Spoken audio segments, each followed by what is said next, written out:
morning, good afternoon, and good evening from whatever part of this wonderful world that you're listening to this podcast. I am in the United States of America, state of Florida, specifically Hollywood, Florida. My name is Dr. Richard Lewis, and I'd like to welcome you to the world premiere of Second Chance Coaching. Thank you for spending your time with me, and it is my hope that you'll continue to go along this journey with me. And along the way, if you'd be so kind as to leave a rating for this podcast and leave your feedback, it would be very much appreciated. And it would give people such as yourself the optimal opportunity to find this podcast. What is Second Chance Coaching? What is the mission of this podcast? This podcast is built upon the mission and the passion and the movement to provide the everyday perspective of life through the eyes of the returning citizen. Who or what is the returning citizen, you ask? The returning citizen has commonly been known as an ex-convict, an ex-felon, a formerly incarcerated individual, or one with a criminal justice history. I'm passionate about this subject because that returning citizen is me.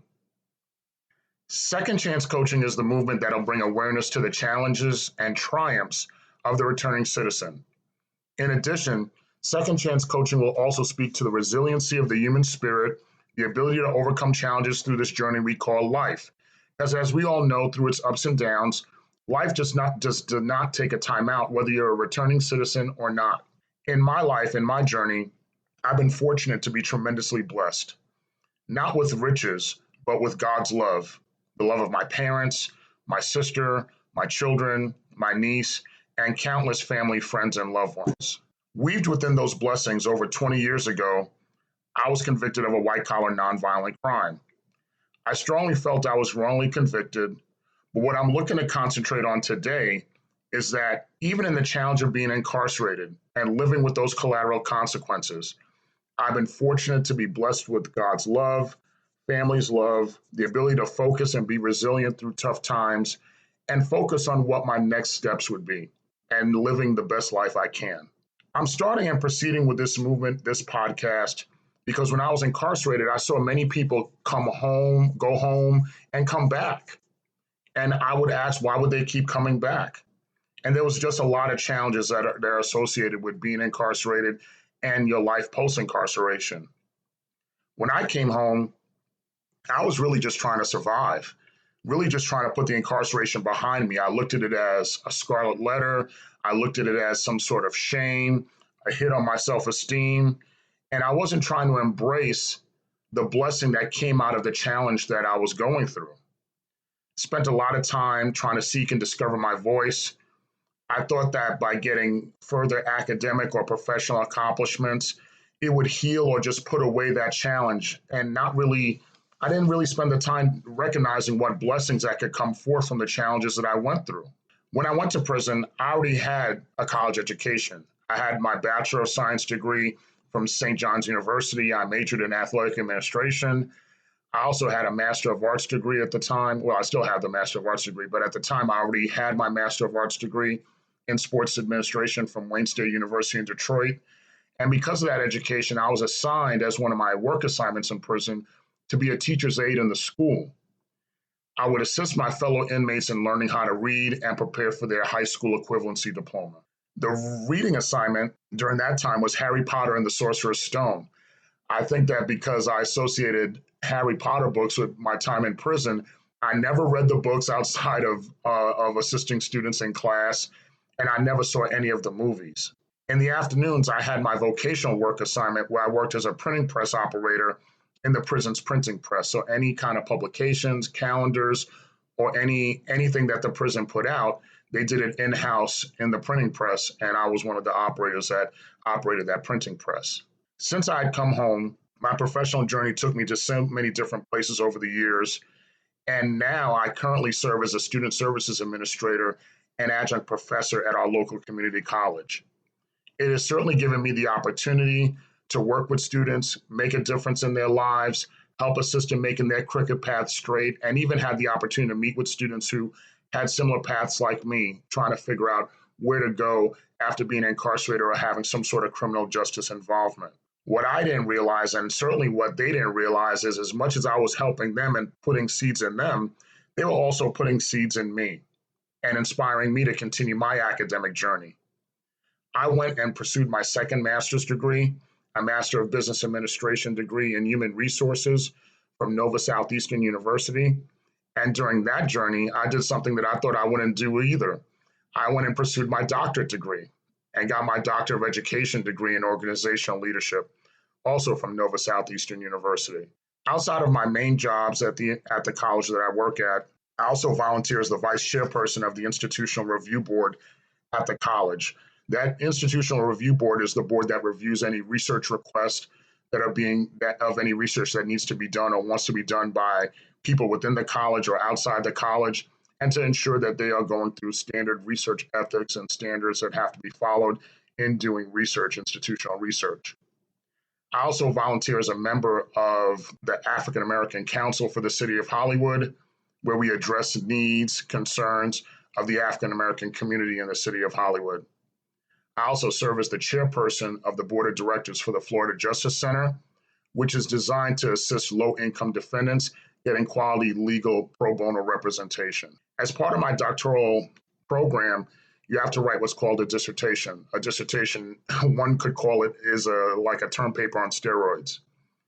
And my doctoral dissertation was titled The Relationship Between Recidivism Rates and Post-Release Employment. I was passionate about this subject because, as I indicated earlier, when I was in prison, I would meet people that would come back and say they were in prison for the second or third time. And they would detail so many different issues as to why they were in prison, whether they committed a new crime or had a technical violation of probation or parole. And a lot of them would talk about some of the issues that would cause them to do that: lack of employment, lack of education, lack of opportunity, housing, mental health, maybe recovering drug use or trying to recover. And it would fall into the pattern of these challenges would have them fall into the pattern of reoffending, which is called recidivism. And the statistics show us that 70% of people who are released from jail return to prison within 3 years. And one of the things I think I was doing doctoral research without even knowing it when I was in prison, just by having conversations with folks.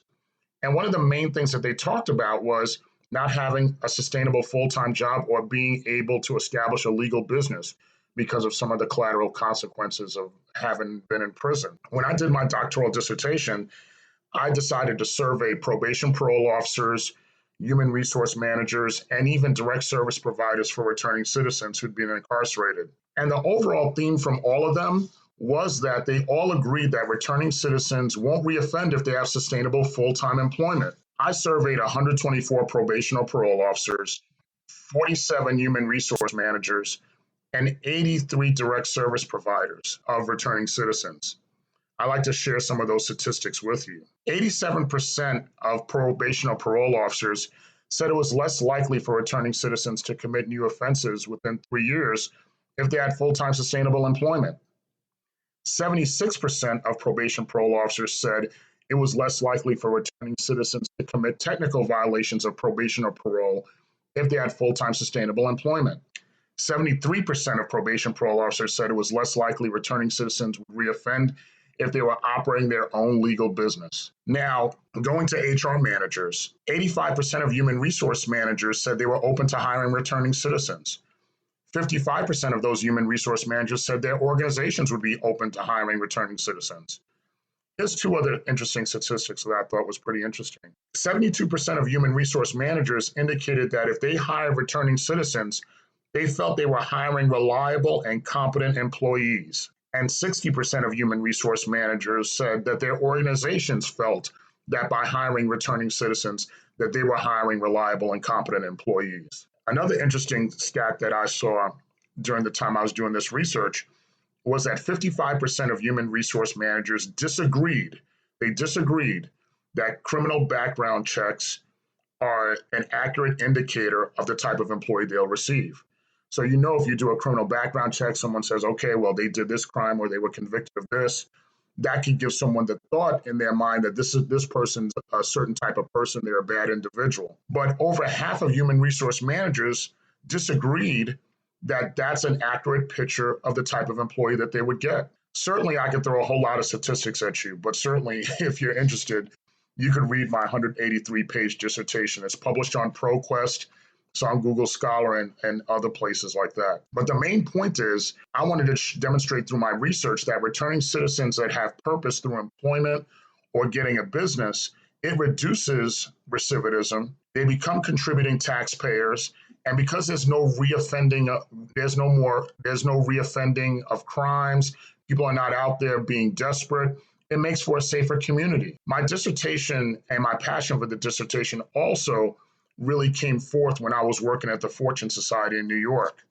And I had the opportunity to meet who would be a mentor and a friend, and who's a mentor and a friend to many people, the founder of the Fortune Society, Mr. David Rothenberg. I would observe him and so many people at Fortune as far as the type of work that they would do and the way they would touch and they would heal folks and they would just really just turn people's lives around. And I loved being a part of that. I remember having a conversation with David, one of many conversations I've had with him, and said, what is the key to really having successful reentry for returning citizens? And he just said the secret sauce was really dealing with one person at a time,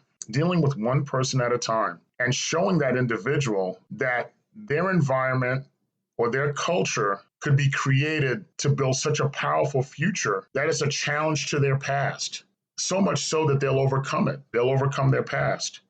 Those voices, those powerful voices at Fortune really had made the difference in my life and may have made the difference of so many returning citizens and still makes that difference to this very day. In later podcast episodes, I'll certainly talk more about my experiences at Fortune, where I worked as a family services specialist. My primary job there was working with single fathers for them to establish their paternity, teaching parenting classes with them, teaching life skill classes with them, and even having cooking classes with them. Now, I didn't teach them how to cook. We brought a cook in to work with them as far as teaching them new recipes to cook so they wouldn't just have their kids and take them to fast food restaurants all the time. Give them an alternative to show that how cooking and the art of cooking and doing those things together as a family could build those family bonds. But those experiences gave them inner strength, gave them power, created sustainable voices in them and in the lives of their families. What I didn't realize, as I indicated, that while I was doing that purpose-driven job and trying to plant seeds in others, those seeds were being planted in me as well. During that time, I also had a second job. I worked at security for the Amsterdam Billiards Club, which at the time was in the Upper West Side of New York City, like Amsterdam Avenue and 77th Street. It was a great working experience. Plain and simple, I just applied through the Village Voice. I answered an ad, and I got the job. The seeds of my criminal justice advocacy were really planted in part through these two experiences, two very different experiences. At Fortune, they knew I was incarcerated. I went through their career development program, and I was hired because I did so well in their program. At Amsterdam, they didn't know I was incarcerated to my knowledge. They didn't do a background check. I was interviewed, I was hired.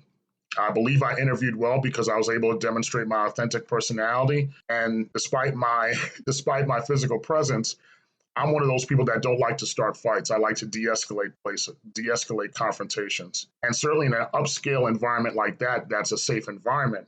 That's who they wanted. That's who they wanted in a security person. I loved working at both places. They continued to reinforce my strong work ethic and continued to really build my self-esteem as I was beginning a new life as a returning citizen. I had a good relationship with my parole officer. She saw I was working at two places, and it continued to solidify my relationships and trust with my family, in particular with my two children. And once again, speaking of family, like I said before, twice already, could not have gotten through that initial time period and experience without the continued prayers and love of family, friends, and loved ones. In particular, during that time period, my mom, my sister, my niece, and of course my children were absolute fuel for me.